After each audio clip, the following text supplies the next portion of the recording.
Alhamdulillahi Rabbil Alamin. Wa bihi nasta'inu ala umuri dunya wad din.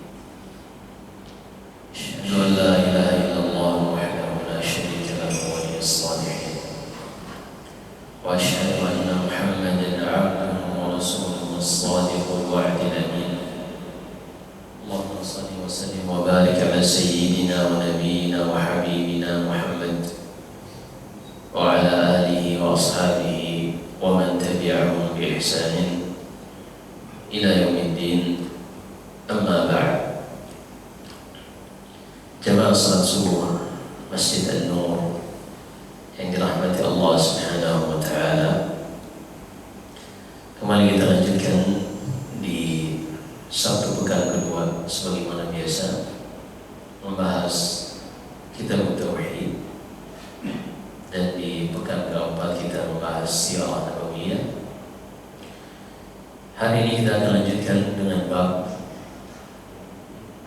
berkaitan tentang minasyirki lubsul halqati wal khayti wa nahwihima li raf'il bala'i aw daf'i.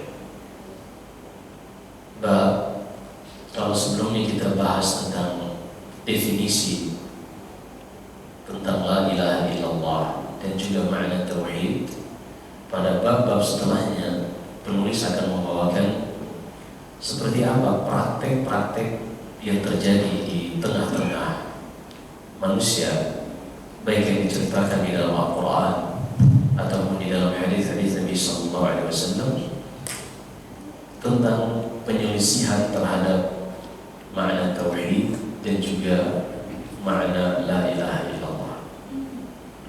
Jadi sebelumnya beliau menyebutkan secara global tentang definisi tauhid, kemudian tentang makna la ilaha illallah, lalu pada bab-bab berikutnya tentang seperti apa mengaplikasikan makna tauhid dan la ilaha illallah dalam kehidupan, dan seperti apa penyelisihan terhadap tauhid dan la ilaha illallah. Sebagaimana biasa manhaj, metode penulis, sebagaimana Imam Bukhari, Imam Muslim dalam kitab-kitab mereka selalu mendahulukan di dalam menjelaskan setiap babnya mengacu kepada firman Allah Subhanahu wa taala dari Al-Qur'an, begitu juga hadis-hadis Nabi sallallahu alaihi wasallam.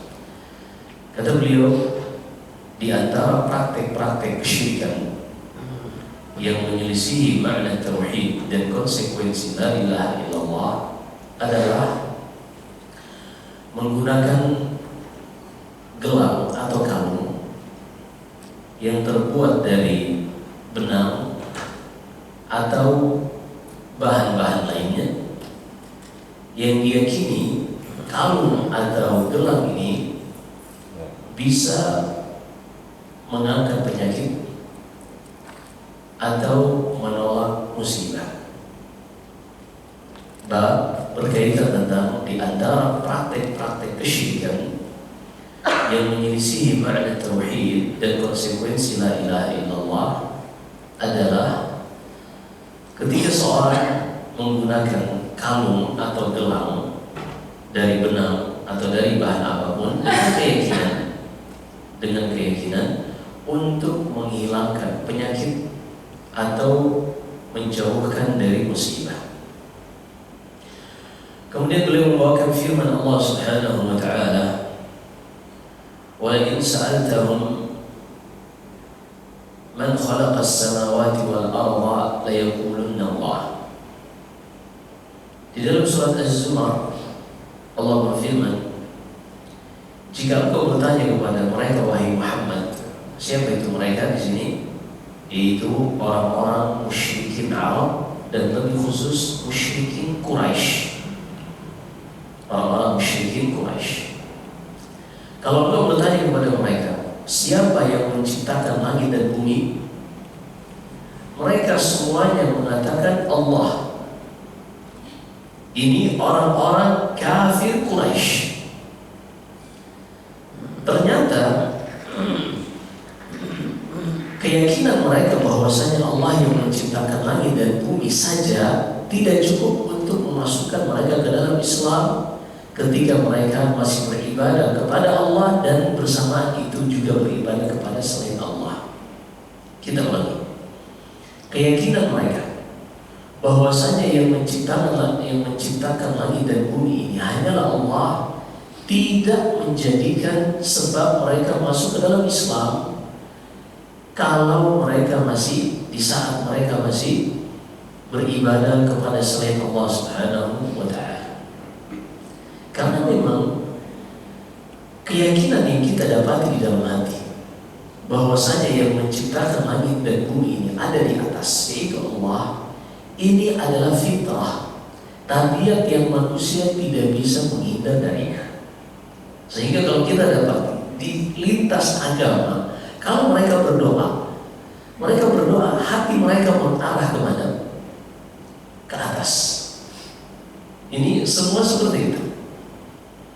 Ini adalah fitrah yang Allah jadikan di dalam hati manusia, yang Allah sebutkan di dalam surat Az-Zumar, yang Allah sebutkan di dalam surat Ar-Rum. Kata Allah Subhanahu wa ta'ala, fa'aqim wajhaka lid-din hanifa fitratallahi allati fatara an-nasa 'alayha la tabdila li khalqillah dzalika ad-dinul qayyim walakinna aktsara an-nasi la ya'lamun.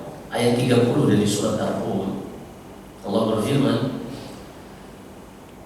fitrah yang Allah jadikan di dalam diri manusia adalah kondisi yang mereka tidak bisa menghindar, keyakinan akan adanya pencipta mereka, akan adanya yang mengatur hidup mereka. Dan itulah Allah Subhanahu wa ta'ala yang telah mensyariatkan kepada manusia agama yang lurus. Maka hadapkanlah wajahmu wahai Muhammad dan juga umatmu, hadapkanlah, artinya serahkan seluruh urusan kalian kepada Allah Subhanahu wa ta'ala. Maka di dalam surat Az-Zumar ini Allah berfirman, kalau engkau bertanya kepada mereka, yaitu orang-orang kafir di zaman Nabi SAW, siapa yang menciptakan langit dan bumi, mereka serentak akan mengatakan yang menciptakannya adalah Allah. Kemudian kata Allah, qul afara'aytum ma tad'una min duni in aradani Allah bidurrin hal hunna kashifatu durri. Wahai kalian orang-orang kafir, orang-orang musyrikin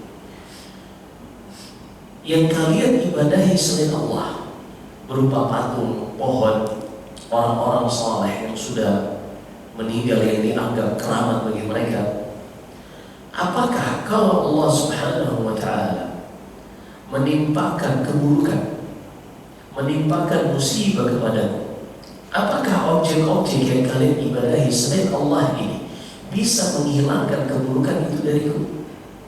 Bisa mengangkat penyakit dariku? Bisa menghindarkan musibah dariku?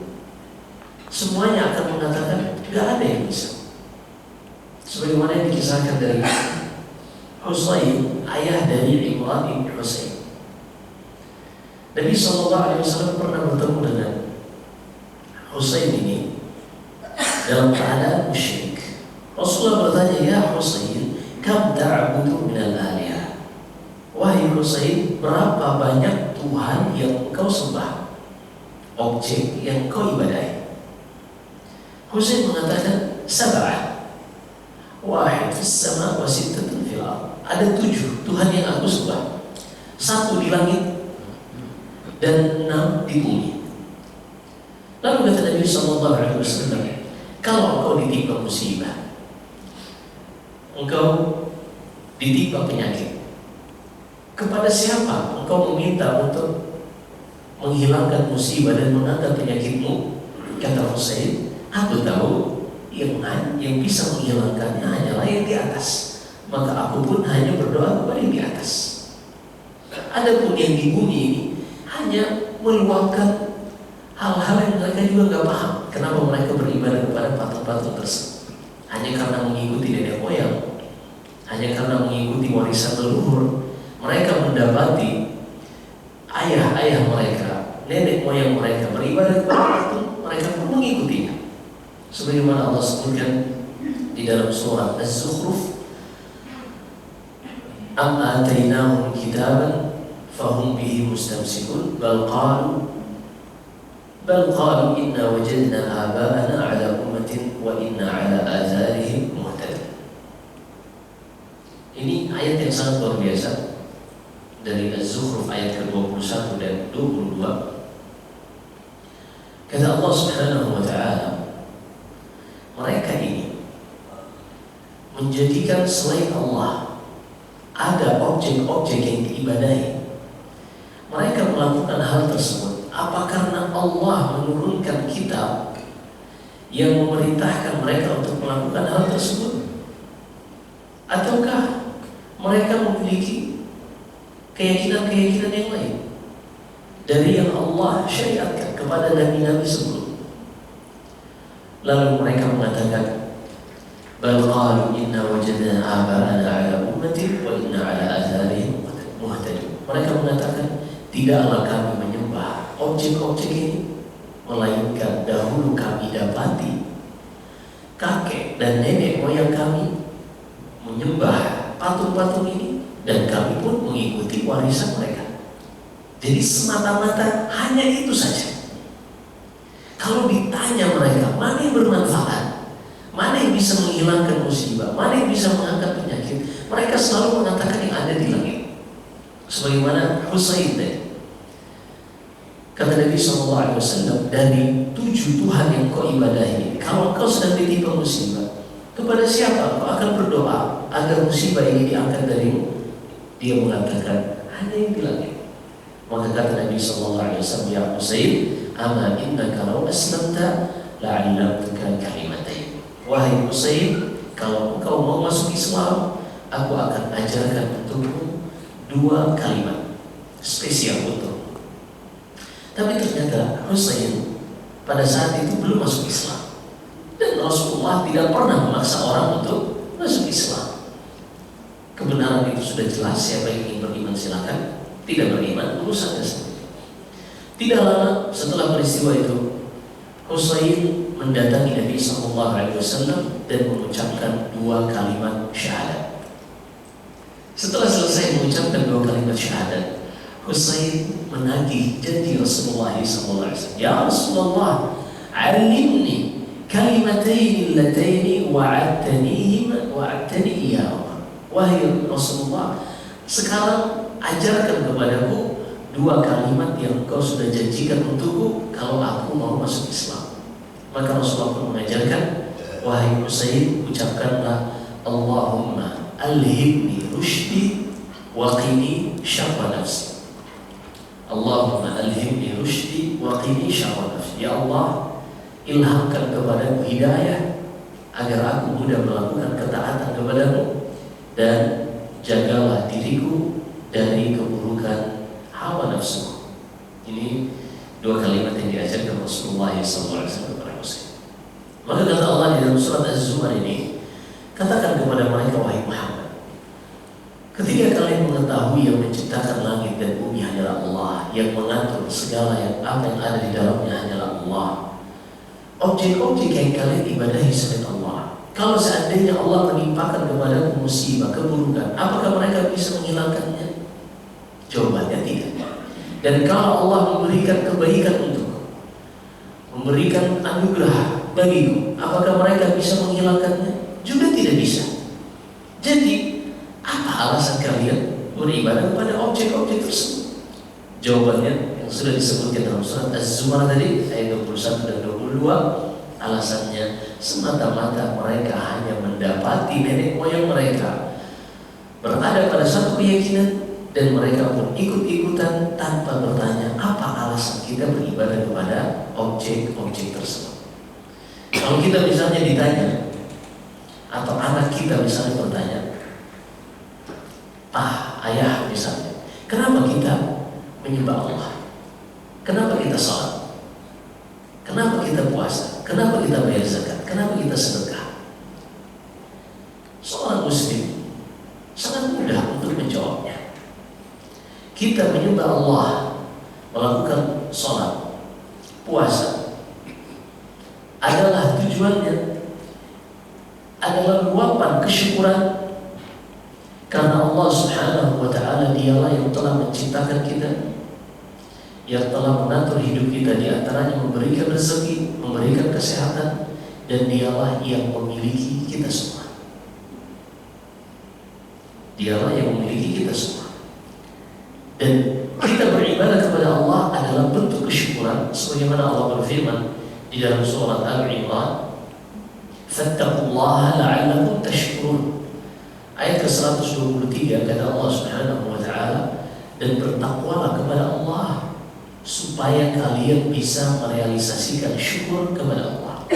Dan makna takwa menjalankan perintah Allah dan meninggalkan larangan Allah Subhanahu wa Ta'ala. Maka seorang yang tidak beribadah kepada Allah, yang tidak salat, yang tidak puasa di bulan Ramadan, maka dia tidak pernah bersyukur kepada Allah Subhanahu wa Ta'ala.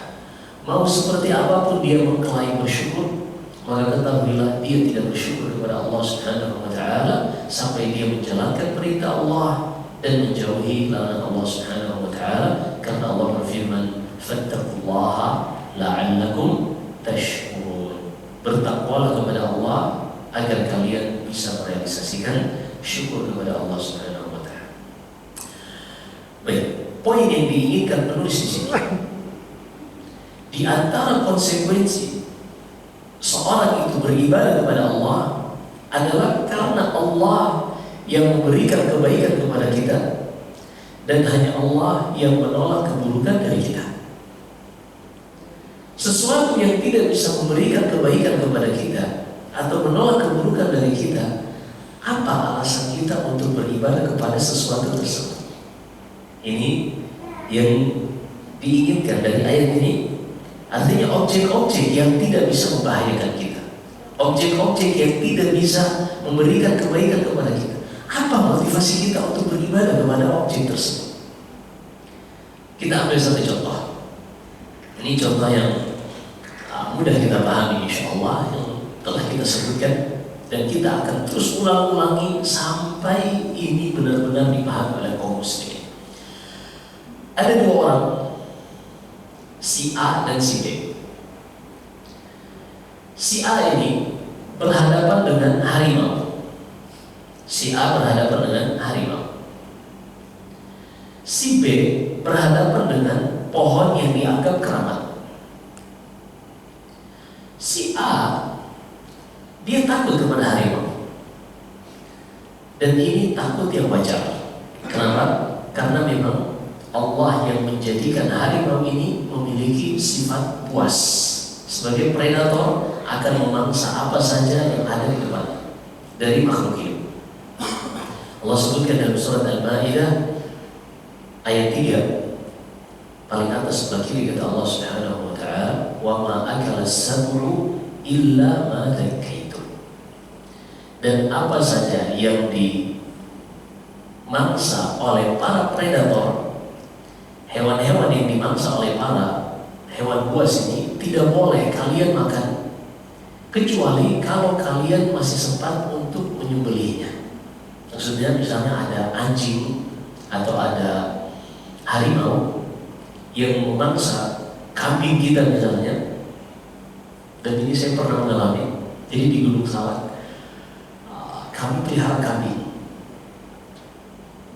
Ternyata macan itu turun memangsa 3 ekor kambing kan. Satu dibawa pergi, yang satu digigit mati di tempat, dan yang ketiga meninggalkan bekas luka. Tapi hewannya belum mati. Kami terus mencoba untuk mengobatinya. Awal-awal masih bisa bertahan, tapi lama-kelamaan lumpuh karena yang digigit di leher mungkin kena syaraf. Akhirnya kami sembelih dan makan dagingnya. Karena Allah berfirman, "Illa ma dzakaitum." Dan hewan yang dimakan oleh, yang dimangsa oleh hewan buas, kecuali yang masih sempat kalian sembelih. Berarti di sini harimau sifat dasarnya memang Allah jadikan sebagai hewan buas. Maka orang yang takut kepada harimau ini sah. Dia masih takut di dalam perkara pengaturan Allah Subhanahu wa Ta'ala. Orang yang kedua, si B ini takut kepada pohon yang dianggap keramat. Apa alasannya seorang ini takut kepada pohon? Pohon, sifat dasarnya Allah jadikan di akhir surat Al-Fath, ayat paling terakhir, paling atas sebelah kiri, kata Allah Subhanahu wa taala, وَمَثَلُهُمْ فِي الْإِنْجِيلِ كَزَرْعٍ أَخْرَجَ شَطْأَهُ فَآزَرَ فَاسْتَغْلَظَ فَاسْتَوَى عَلَى سُوقِهِ يُعْجِبُ الزُّرَّاعَ. Ketika Allah menyebutkan tentang permisalan para sahabat, mereka ini ibarat pohon gandum, tumbuhan gandum yang akan tumbuh sampai batangnya ini menguat, tumbuh ke atas. Berarti sifat dasar tumbuhan ini adalah naik menjulang ke atas. Tidak ada pohon yang didapati dalam sejarah manusia, pohon ini seenaknya mencabut akarnya lalu berpindah atau mengejar orang lain, atau kalau ada yang lewat pohon ini tiba-tiba mencabut akarnya, mengejar orang yang lewat, menginjak-injaknya sampai mati. Ini gak pernah terjadi. Maka kalau seorang takut kepada pohon, apa alasannya? Apa alasannya? Wajarkah seorang takut kepada pohon? Apa alasannya? Atau orang takut ketika lewat di jembatan harus klakson katanya. Ini ada kekeliruan. Jembatan itu yang membangunnya manusia, yang gunting pita meresmikannya manusia. Kok tiba-tiba kita takut lewat? Nah ini berarti lewat jembatan ini tidak ada alasan untuk kita takut. Dan inilah yang dimaksudkan oleh ayat ini dalam surat Az-Zumar. Tidak ada selain Allah yang bisa mendatangkan kebaikan atau menolak keburukan, sehingga tidak ada alasan bagi kita untuk takut selain Allah, untuk berharap kepada selain Allah, apalagi untuk beribadah kepada selain Allah. Ini gak ada alasannya. Ini maksud dan tujuan dari ayat ini, dan itulah makna tauhid, yaitu kita memurnikan rasa takut kita, memurnikan rasa berharap kita, dan rasa cinta kita hanya kepada Allah Subhanahu wa ta'ala. Kemudian boleh membawakan kasus yang pernah terjadi di zaman Nabi sallallahu alaihi wasallam. وعن عمران بن حسين رضي الله تعالى عنه أن النبي صلى الله عليه وسلم رأى رجلا في يده حلقة فقال ما هذه؟ قال ابن الواهنة. قال انزعها فإنها لا تزيدك إلا وهنا وإنك لو مت وهي عليك ما أفلحت أبدا. Diriwayatkan Imam Ahmad dengan sanadnya, Nabi sallallahu alaihi wasallam pernah melihat seorang menggunakan gelang dari benang. Rasulullah pun bertanya, karena benang ini tidak dijadikan sebagai perhiasan, dan laki-laki tidak menggunakan perhiasan seperti gelang dan kalung. Ini adalah perhiasan untuk wanita. Allah berfirman di dalam surat Az-Zukhruf, "Awaman yunashsha'u fil hilyati wa huwa fil khisami ghairu mubin." Ayat ke-18 dari surat Az-Zukhruf, kata Allah Subhanahu wa taala ketika menyebutkan tentang wanita, wanita itu memang makhluk yang diciptakan untuk berhias. Adapun laki-laki tidak. Kenapa demikian? Karena kecantikan wanita itu pada yang nampak. Adapun kegagahan dan ketampanan laki-laki adalah pada wibawa dan leadershipnya.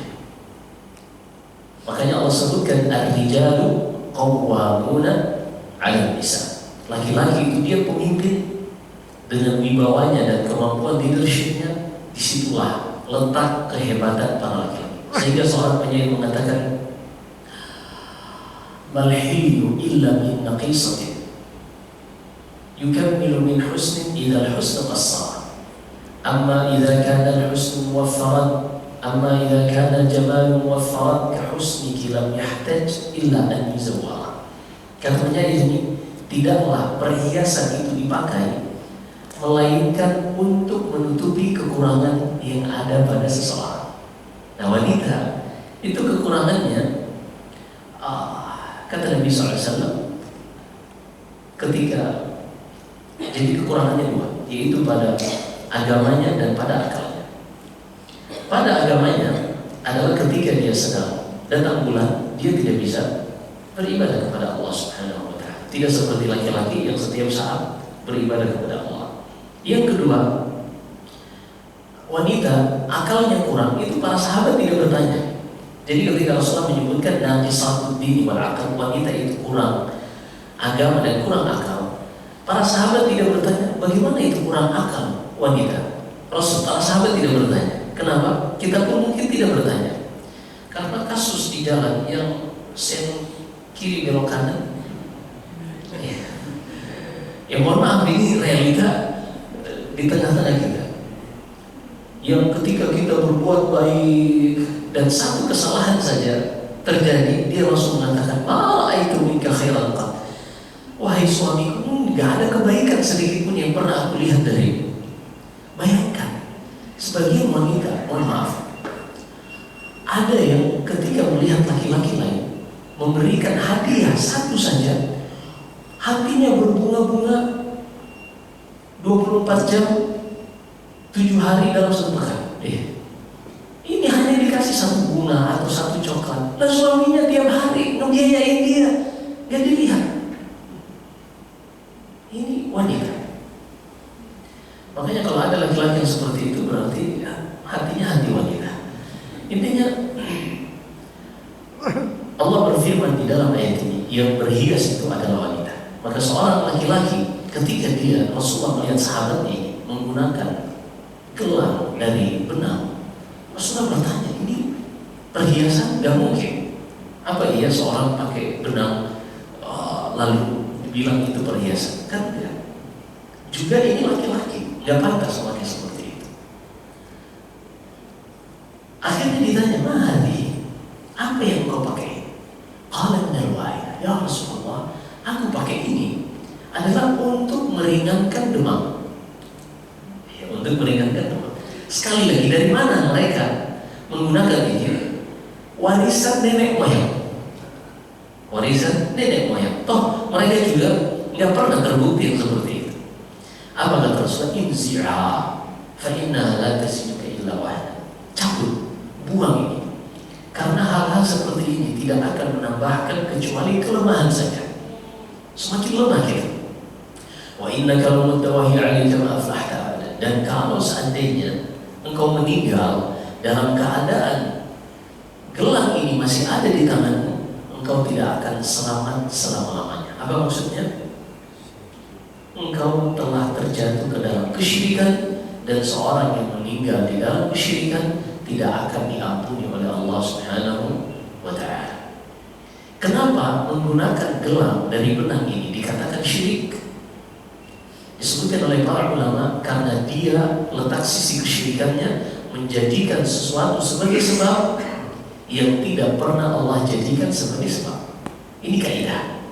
Ini kaidah berlaku pada seluruh kasus. Menjadikan sesuatu sebagai sebab yang tidak Allah jadikan sebagai sebab adalah syirik asghar, syirik kecil. Contohnya, ada dua orang. Orang yang pertama ini demam, lalu dia ketika demam menggunakan gelang dari benang. Orang yang kedua, dia juga sakit demam, dan ia mengambil daun pepaya, kemudian direbus dan airnya diminum. Dua orang ini, yang pertama melakukan kesyirikan, yang kedua melakukan hal yang dibolehkan. Yang pertama melakukan kesyirikan, kenapa?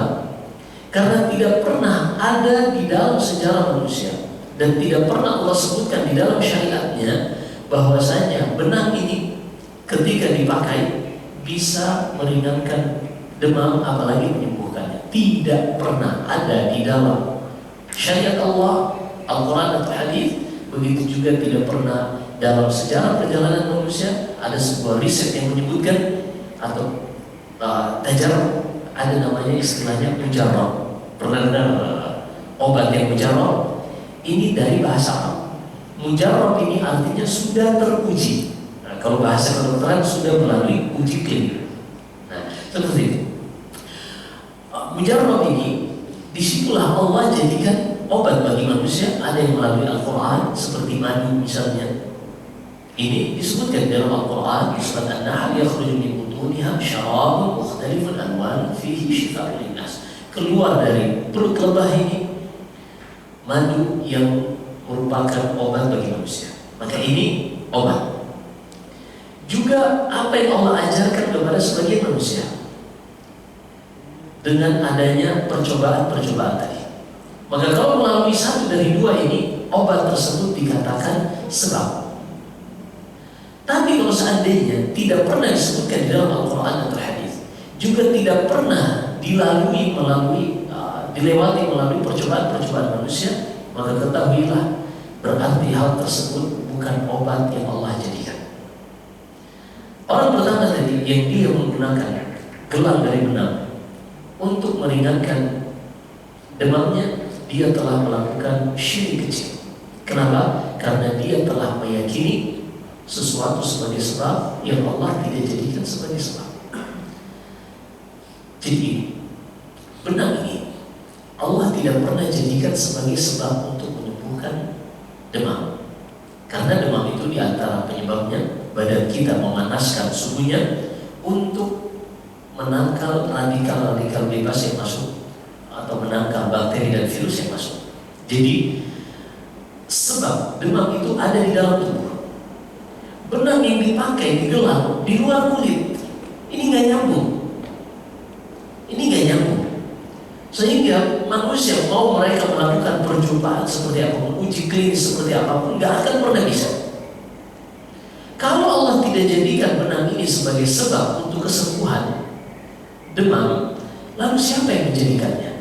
Nah, disitulah letak kesyirikan. Jadi seorang meyakini gelang dari benang ini bisa menyembuhkan, sementara Allah tidak jadikan itu sebab kesembuhan, berarti dia meyakini di alam semesta ini ada yang turut mengatur bersama Allah Subhanahu wa Ta'ala. Kita ulangi, ini poinnya.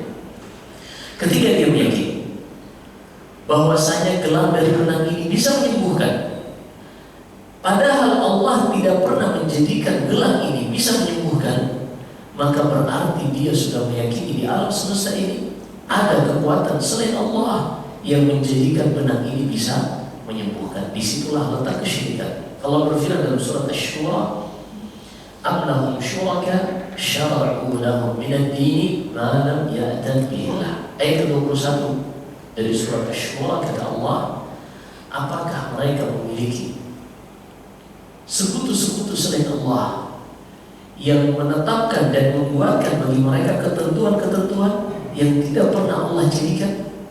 Nah, inilah yang Allah sebutkan, amlahum syuraka.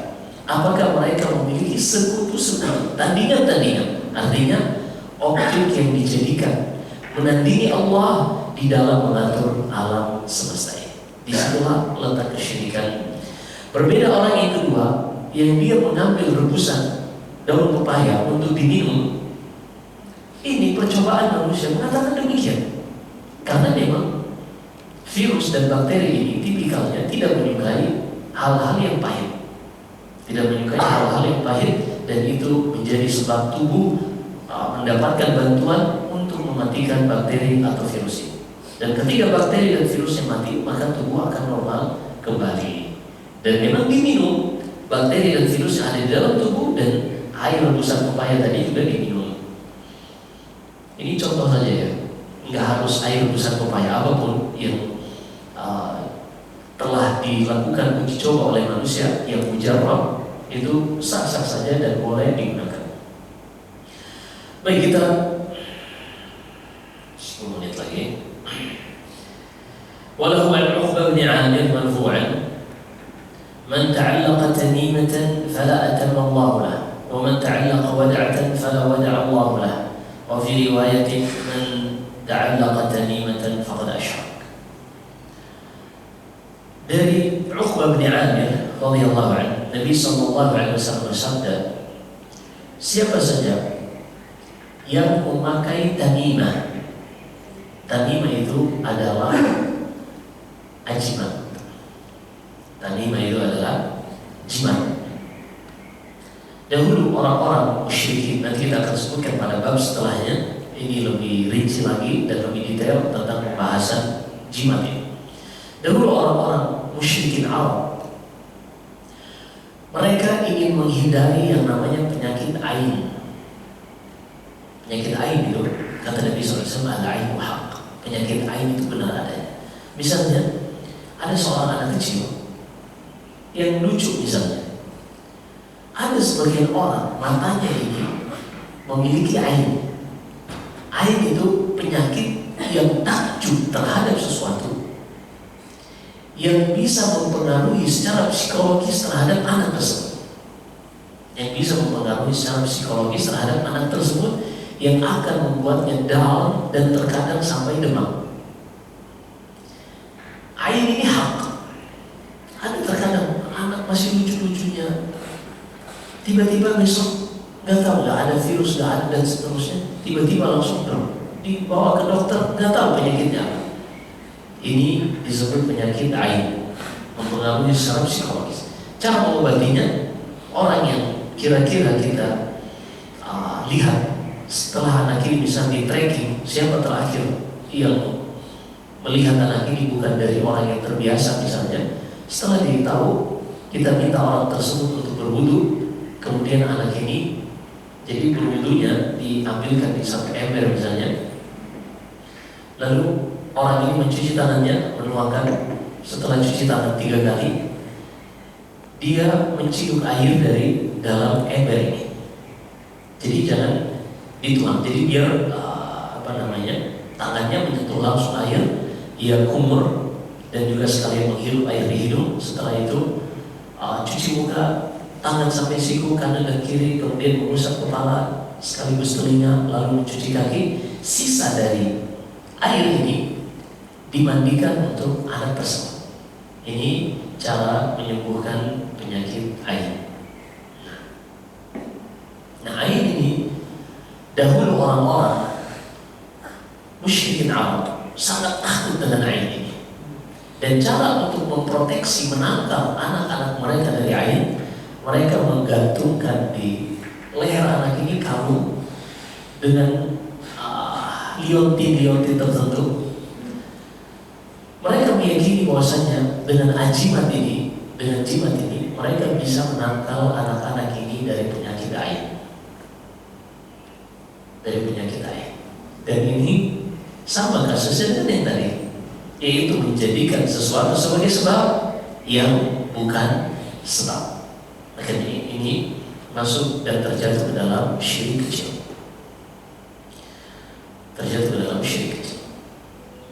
Kata Nabi SAW, siapa saja yang mengalungkan anak-anaknya atau dirinya berupa tanimah, berupa jimat ini, maka Allah Subhanahu wa Ta'ala tidak akan memberikan kesembuhan kepada orang tersebut. Artinya tidak akan ada pengaruh dari tanimah ini, tidak akan ada pengaruh dari jimat ini. Mau dia kalungkan sebanyak apapun. Dan ada sebagian manusia yang dibodoh-bodohi oleh jin, sampai ada yang mengalungkan bangkai tikus. Alhamdulillah, bangkai tikus sampai juga bau luar biasa. Sampai dulu orang ketika mereka melihat ada ini dijadikan jokes lucu-lucuan. Ketika mereka melihat, mohon maaf, ada kotoran kucing, wah, simpan tuh bagus untuk jadi jimat. Alhamdulillah. Ada yang mereka mengatakan jimat Nabi Sulaiman. Pernah dengar jimat Nabi Sulaiman? Atau jimat Nabi Yusuf. Kalau ente pakai jimat ini, wah, akhwat-akhwat bakalan kelompok-kelompok kita. Senang banget dengan hal seperti itu. Udah wajahnya kalau yang pas-pasan udah ridho aja, udah mau gimana lagi? Iya kan? Insya Allah ada jodohnya, itu insya Allah ada. Asal speknya jangan terlalu ditinggiin gitu lah. Jodohnya akan ada. Speknya ya standar-standar aja. Semua ada jodohnya insya Allah. Sebagian orang menghalangi jodohnya dengan mengangkat speknya terlalu berlebihan. Sampai akhirnya ketika usianya sudah mulai memasuki 30 ke atas, dia baru sadar, kayaknya steaknya harus diturunin. Allah musta'an. Syahid di sini Nabi SAW mengatakan, siapa saja yang mengikatkan tamimah ini, memakai ajimat, maka dia telah melakukan kesyirikan. Ada sebagian orang memiliki jimat, katanya jimat kebal. Ada ikat pinggang, kalau dia udah pakai jimat ini kebal. Ternyata pernah jatuh dari motor, bibirnya contoh juga ternyata. Enggak juga ternyata.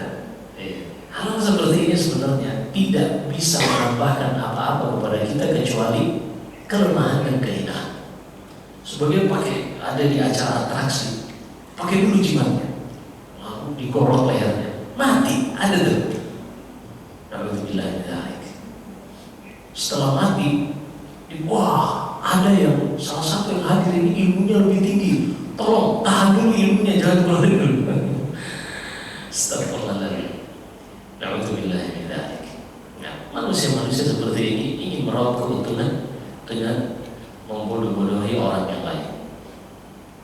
Baik, yang terakhir yang dibawakan oleh penulis,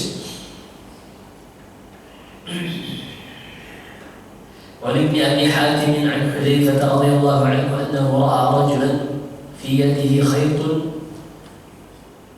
من الحمى فقطعه فتلا قوله تعالى وما يؤمن أكثرهم بالله إلا وهم مشركون.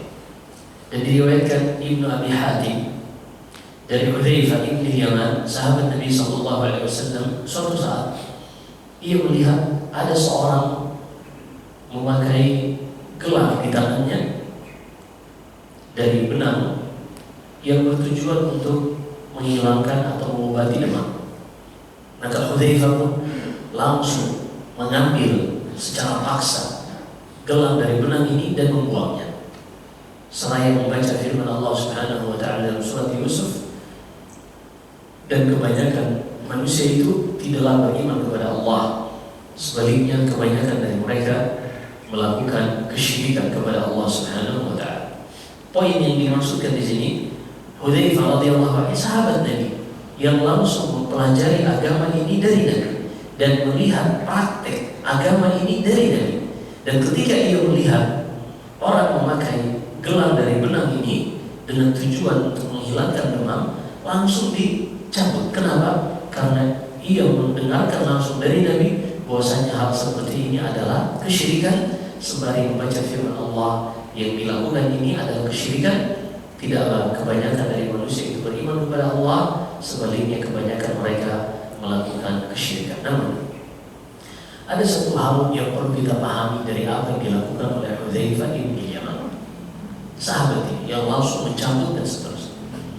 Ini yang melakukannya sahabat, yang mereka di dalam umat ini adalah tingkatan tertinggi. Artinya apa? Mereka orang-orang yang memiliki wewenang di dalam mengingkari kemungkaran. Karena disebutkan dalam Sahih Bukhari dan Sahih Muslim dari hadis Abu Sa'id Al-Khudri radhiyallahu ta'ala, Nabi sallallahu alaihi wasallam bersabda, "Man ra'a minkum munkaran falyughayyirhu bi yadihi." Siapa saja di antara kalian yang melihat kemungkaran, hendaklah ia ubah dengan tangannya. Fa illam yastati' fa bi lisanihi. Kalau dia tidak sanggup dengan tangan, dengan kekuatan, hendaklah ia ubah dengan lisannya, dengan nasihat. Fa illam yastati' fa bi lisanihi wa dzalika adhafu iman. Kalau ia tidak sanggup juga, maka cukup ia ubah dengan hatinya, dan itulah selemah-lemah keimanan. Disebutkan oleh para ulama tentang tingkatan mengubah kemungkaran ini. Yang pertama, dengan tangan, dengan kekuatan, ini hanya diserahkan kepada yang memiliki otoritas. Seperti pada kemungkaran yang terjadi di tempat umum, ini adalah wewenang pemerintah. Kalau pemerintahnya tidak mengingkari, maka dosanya mereka yang tanggung dan tidak akan dibebankan kepada kita. Kalau ada kemungkaran dan tidak diubah oleh pemerintah, maka mereka yang menanggung dosanya. Kemudian, ini tingkatan yang pertama. Mengubah dengan tangan hanyalah milik yang mereka memiliki wewenang dan otoritas, yaitu pemerintah. Yang kedua, yang mengubah dengan lisan, dengan nasihat. Ini adalah wewenang para ulama. Maka kalau terjadi kemungkaran di tempat umum, seorang yang dia tidak memiliki ilmu tidak boleh mengingkari hanya karena mengikuti perasaan, hanya karena mengikuti di medsos seperti ini. Dia nggak boleh, karena tidaklah kita kaum muslimin diuji dengan berbagai macam fitnah, melainkan dikarenakan orang-orang jahil ikut mengingkari kemungkaran. Karena mengingkari kemungkaran ini ada kaidah-kaidahnya. Pertama, kemungkaran ini hukum asalnya dihilangkan. Kalau kemungkaran ini tidak bisa dihilangkan kecuali dengan kemungkaran juga, maka dilihat. Kalau seandainya kita mengubahnya dengan akan mengakibatkan kemungkaran yang terjadi setara nilainya, maka tidak boleh diubah. Artinya, seorang melihat di depannya ada kemungkaran dan dia prediksi kalau dia mengingkari ini, dia akan menimbulkan kemungkaran yang lain yang sama nilainya, maka ini tidak boleh. Dia hanya boleh mengubahnya kalau dengan kemungkaran akan mengakibatkan kemungkaran juga yang lebih ringan, ini boleh. Namanya al-akhdhu bi akhafil dhararain. Kalau misalnya dia melakukan kemungkaran tapi mengingkari kemungkaran tapi menimbulkan kemungkaran lebih besar, maka ini tidak boleh. Misalnya dia melihat ada orang yang terjatuh ke dalam sebuah kemungkaran. Misalnya dia putar musik, ada tuh musik apa yang horor, sound horor, yang membuat kaca-kaca tetangga bercerita, horor. Iya, jeduk gitulah. Langsung ambil golok deh, bubar nggak lo?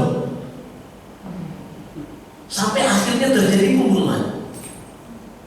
Ini dia melakukan kemungkaran lebih besar daripada mengubah kemungkaran yang terjadi. Maka sebenarnya tidak boleh. Maka ini adalah wewenang pemerintah. Mereka yang memiliki kekuatan, mereka yang memiliki kapasitas dan wewenang, mereka lah yang dituntut oleh Allah untuk mengubah kemungkaran. Adapun yang mengubah dengan lisan, mereka para ulama. Kalau para ulama dia, mereka yang bertanggung jawab di hadapan Allah Subhanahu wa Ta'ala.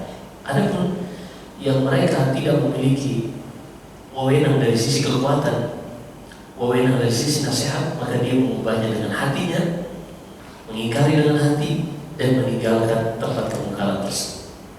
Tidak boleh seorang dia mengingkari dengan hati tapi tetap duduk di situ. Wah, anak mengingkari khamar tapi nongkrongnya di bar misalnya, ini nggak nyambung. Dan seorang terkadang bisa mengubah dengan kekuatan ketika di dalam otoritas, seperti seorang ayah di dalam rumahnya. Ini dia boleh mengingkari kemungkaran yang terjadi pada istrinya, pada anak-anaknya, ini boleh. Begitu juga menasihati mereka, ini boleh. Adapun di tempat umum diserahkan kepada orang-orang yang memiliki kapasitas. Ini yang dilakukan oleh Hudzaifah bin Yaman. Memang dia sahabat Nabi dan memiliki kapasitas untuk melakukan hal tersebut. Baik, sudah syuruk dan materi kita untuk bab ini selesai, alhamdulillah. Materi berikutnya insyaallah kita lanjutkan pada bulan depan berkaitan lebih detail tentang ruqyah, juga jimat dan pelet, sihir pelet. Ini kita akan bahas pada pertemuan berikutnya insyaallah. Kami kembalikan kepada moderator. Allahu a'lam. Baik, hadirin yang dirahmati Allah Subhanahu wa Ta'ala, demikian kita telah mendengarkan kajian pada kesempatan pagi hari ini yang membahas tentang kitab tauhid dengan pembahasan menghindari praktek-praktek kesyirikan, di antaranya memakai kalung benang dari kalung atau benang maupun benda-benda yang lainnya yang tidak jelas, dan itu merupakan sebuah larangan. Ustaz, satu pertanyaan untuk membuka sesi tanya jawab. Anda pernah melihat iklan atau tayangan di televisi gelang atau yang berbentuk dari jam atau cincin yang terbuat dari magnet, kemudian diterangkan bahwa itu bisa menyeimbangkan badan dengan penelitian tertentu. Itu bagaimana? Itu kayaknya banyak dipakai juga oleh orang-orang. Nah, tadi kita sebutkan ada dua yang dengannya kita mengetahui suatu objek itu bisa menjadi obat atau tidak. Pertama, dengan jalur nas dari Al-Quran atau hadis, seperti misalnya al-habbatus sauda, jintan hitam. Itu kita bisa pakai karena emang Nabi SAW bersabda al-habbatus sauda dawa'un li kulli da'in lassu. Habbatus sauda ini akan menjadi penyakit, akan menjadi obat bagi penyakit kecuali kematian. Juga madu misalnya, juga ada namanya kustul hind. Kustul hind ini ada tanaman yang dari India. Ini pahitnya luar biasa. Ini pahitnya luar biasa. Juga ada cara yang kedua, dengannya kita mengetahui sesuatu ini bisa menjadi obat atau tidak, yaitu melalui uji coba manusia yang disebut dengan uji obat. Dua ini didasarkan pada firman, didasarkan pada sabda Nabi SAW di dalam riwayat Imam Tirmidzi, "Ma anzalallahu da'an illa wa anzala lahu shifaan, 'alimahu man 'alima wa jahilahu man jahilah." Tidaklah Allah menurunkan suatu penyakit, melainkan Allah juga sudah menurunkan bersamanya obatnya. Jadi tidak ada satupun penyakit di muka bumi ini melainkan sudah ada obatnya. Tapi kata Nabi SAW, "Alimahu man 'alima wa jahilahu man jahilah." Tapi obat yang sudah ada ini diketahui oleh orang-orang yang memang mencari tahu tentang obat tersebut dan tidak diketahui oleh sebagian orang. Dan bagaimana cara mengetahui ini obat? Yaitu dengan tadi cara uji coba yang zaman sekarang uji klinis. Ini syar'i, ini disebutkan metode syar'i. Berkaitan tentang gelang dari magnet atau kalung dari magnet, ini dilihat seperti apa hasil uji klinisnya. Dan wallahu a'lam, sepertinya ini hanya overclaim dari teknik marketing. Karena dari riset-riset yang ada, jurnal-jurnal yang diterbitkan, sepertinya masih sangat jauh dari apa yang disebutkan berkaitan tentang pengobatan-pengobatan. Ini saya bukan dokter medis yang memiliki kepentingan untuk iklan obat misalnya. Saya juga bukan seorang herbalis. Ya. Saya nggak ada bisnis-bisnis seperti itu. Jadi kita berbicara secara objektif saja. Maka kita tidak bisa mengatakan ini bisa diterima atau tidak diterima sebagai obat sampai ada tadi hasil uji coba dengan kadar yang bisa mengantarkan kita kepada keyakinan bahwasanya ini bisa digunakan sebagai obat. Tidak cukup hanya dengan testimoni. Tidak cukup testimoni, itu tidak diterima. Di dalam Islam testimoni tidak diterima. Allah berfirman di dalam surat Al-An'am, "Wa in tuti' aktsara man fil ardi yudilluka 'an sabilillah." Kalau kau mengikuti kebanyakan orang, ucapan orang akan menyesatkan kalian. Dan Allah sebutkan dalam surat Al-Isra, "Wa la taqfu ma laysa laka bihi 'ilm." Jangan kau mengikuti yang kau tidak ketahui ilmu tentang.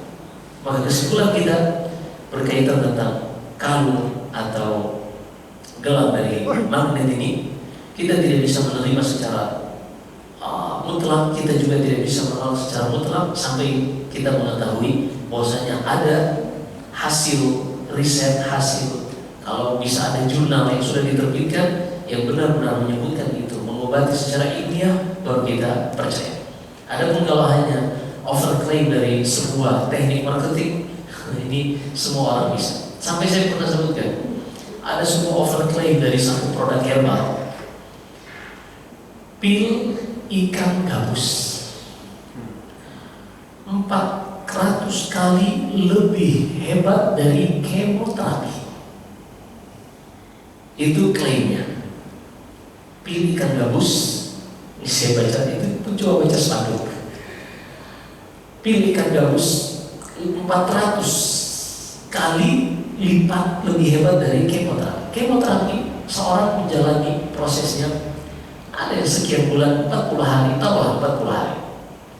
Berarti kalau setengahnya 20 hari, setengahnya lagi 10 hari, dan seterusnya. Intinya sepertinya pil ikan gabus ini sangat sakti. Kita baru beli saja kankernya langsung hilang, karena 400 kali dia. Ya seperti ini teknik marketing yang orangnya akan dimintai pertanggungjawaban di hadapan Allah karena sudah menipu kaum muslimin. Di dalam Sahih Bukhari dan Sahih Muslim dari hadis Hakim bin Hizam, Nabi sallallahu alaihi wasallam bersabda, "Al-bayyi'ani bil khiyar ma lam yatafarraqa." Dua orang penjual dan pembeli, mereka ini masing-masing memiliki pilihan untuk melanjutkan transaksi jual beli ini atau membatalkannya selama mereka belum berpisah dari satu majelis.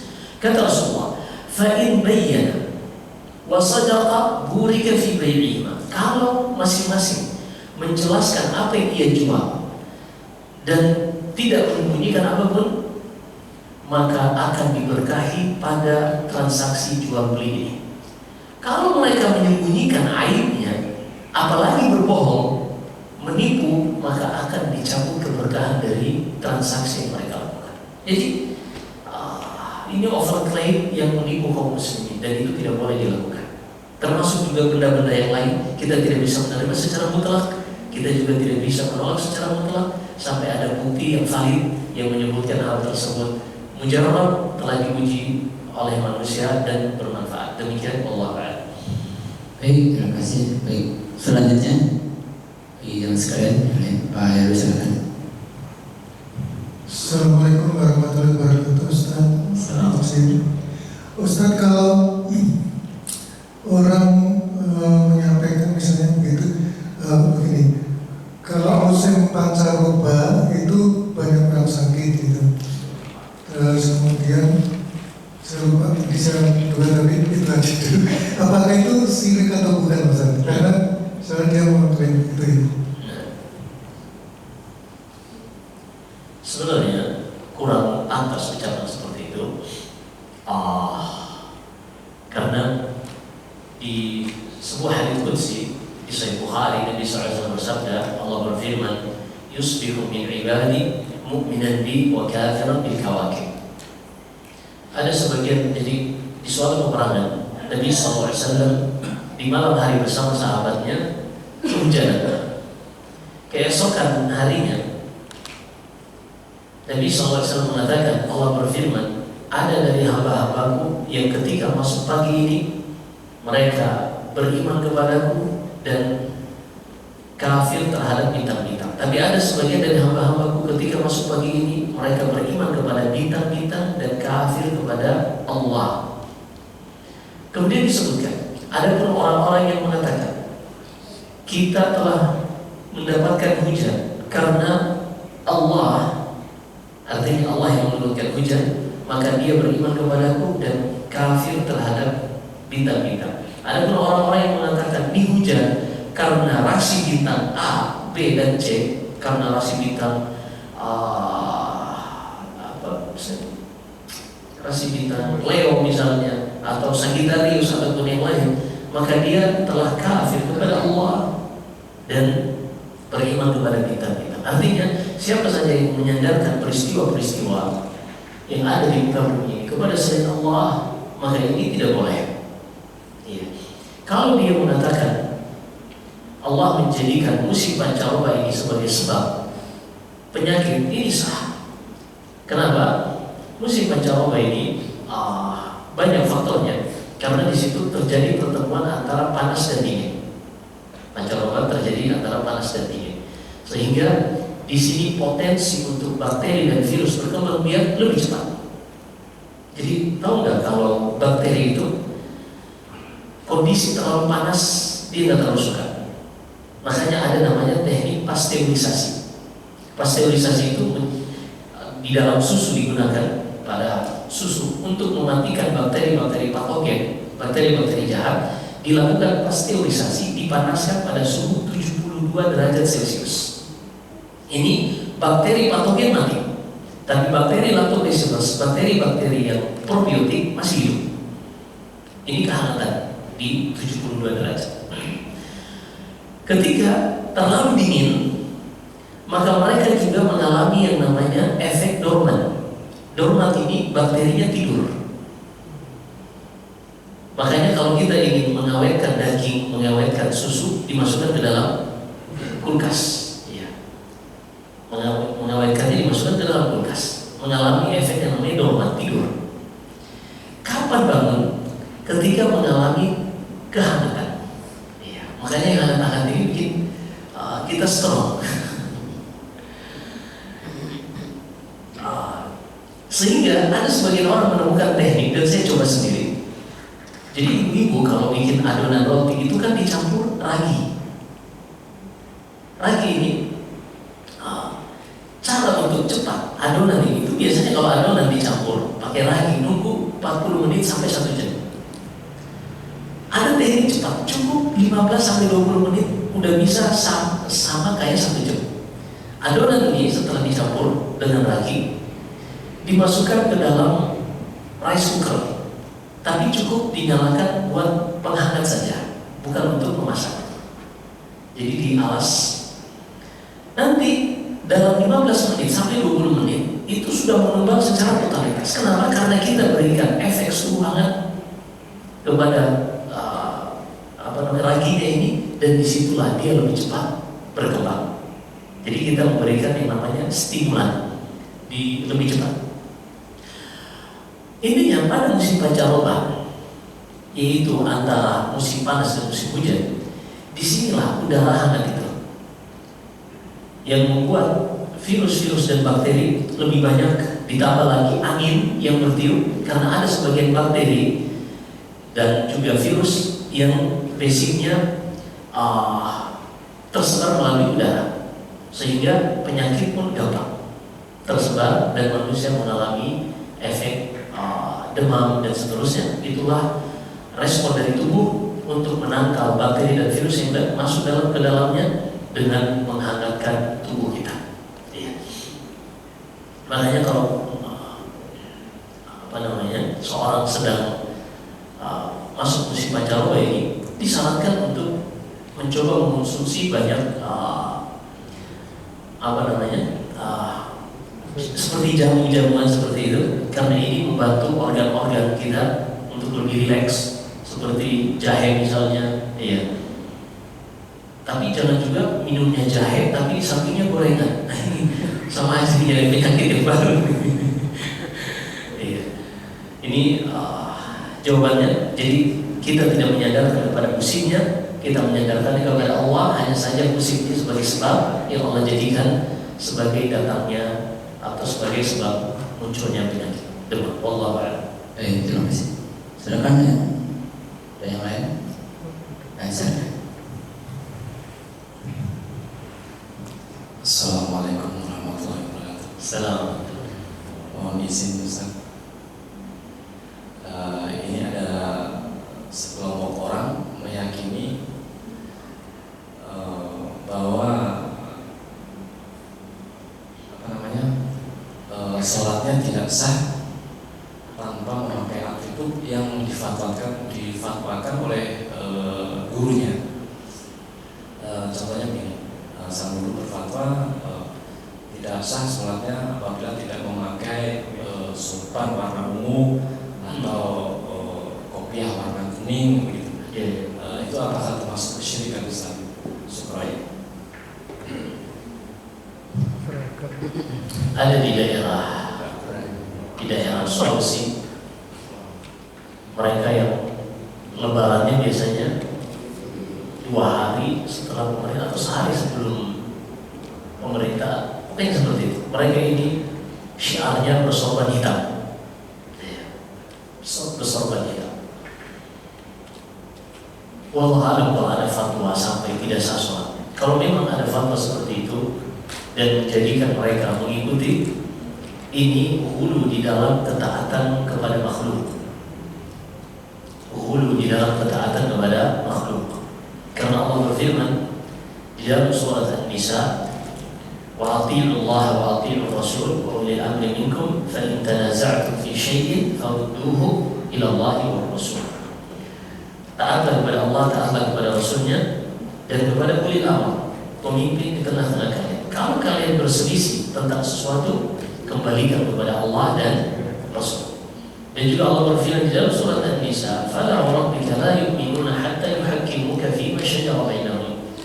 Ketahuilah wahai Muhammad, mereka tidaklah beriman sampai mereka menjadikan engkau pemutus perkara di tengah-tengah mereka.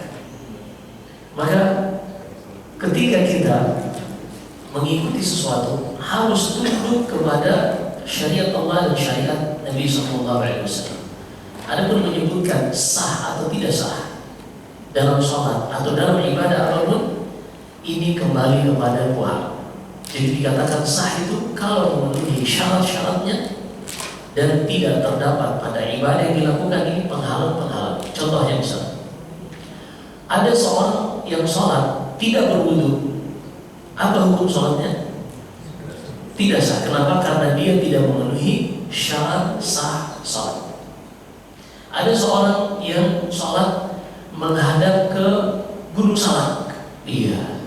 Sementara Gunung Salak ke timur dan dia Ka'bah ada di barat. Apa hukum sholatnya menghadap Gunung Salak ini? Tidak sah, karena kita syarat sahnya sholat adalah menghadap Ka'bah. Begitu seterusnya. Ini dikatakan terpenuhi syaratnya. Maka dikatakan sah itu ketika memenuhi syarat atau tidak terdapat penghalang-penghalang.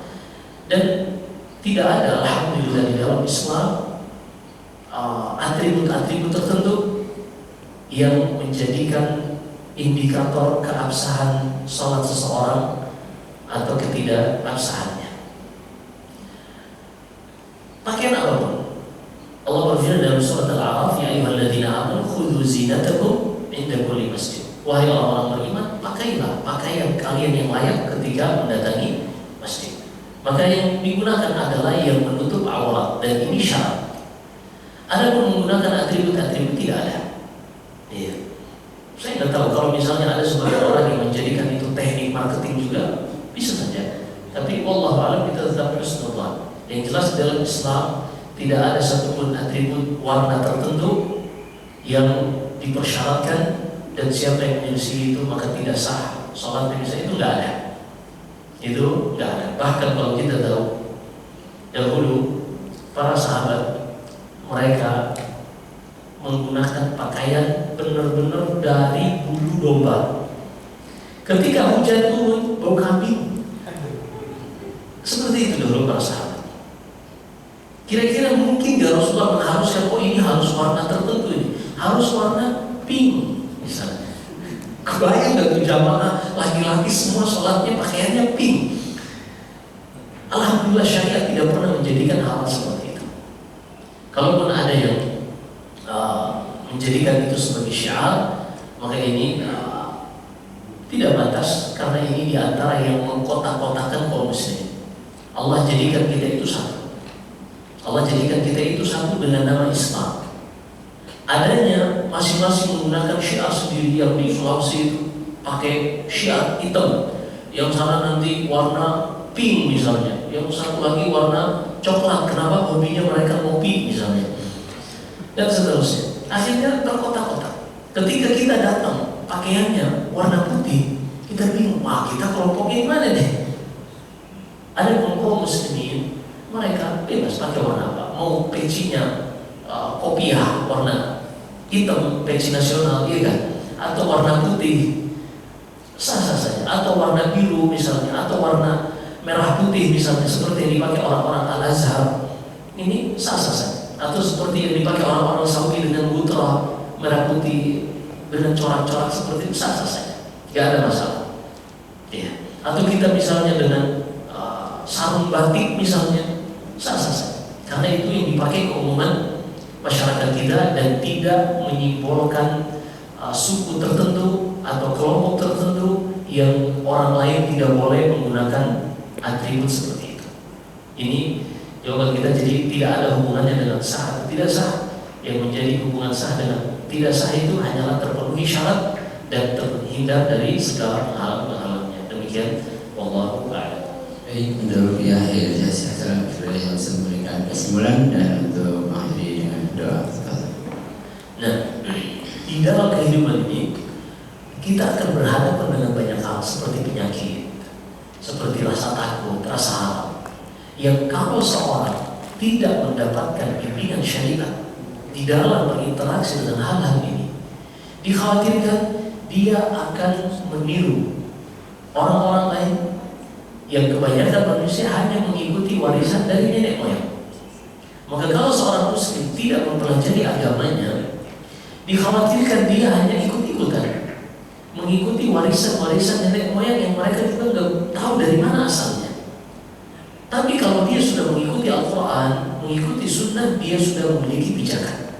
Maka disinilah pentingnya bagi kita untuk mempelajari Al-Quran dan Sunnah. Sesibuk apapun kita, sebanyak apapun harta kita, sejauh manapun pencarian kita terhadap dunia ini, ketahuilah kita akan berhadapan dengan hal seperti ini. Rasa takut, rasa harap, kemudian sakit, musibah. Ketika tidak ada bimbingan wahyu, mungkin kita nggak akan tahu cara berinteraksi dengannya. Kita nggak akan tahu. Begitu juga ketika datang orang lain lalu mendoktrin kepada kita sesuatu yang kita nggak paham, kita akan mudah mengikutinya. Doktrin misalnya kita harus pakai peci yang panjang.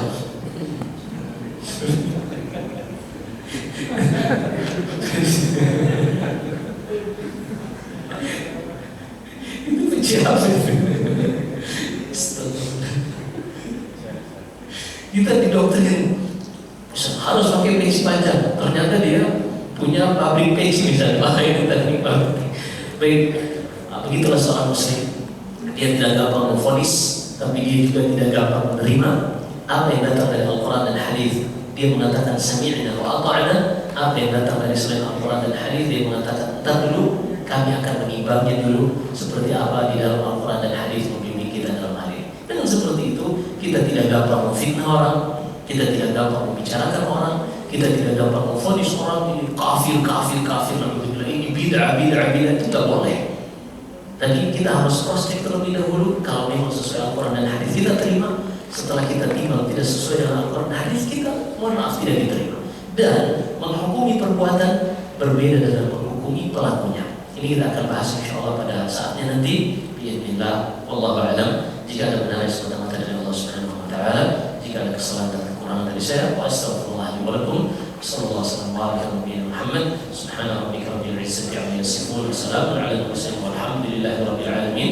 Subhanakallahumma wa bihamdik, asyhadu an la ilaha illa anta astaghfiruka wa atubu ilaik. Wassalamu alaikum warahmatullahi wabarakatuh. Waalaikumsalam warahmatullahi wabarakatuh.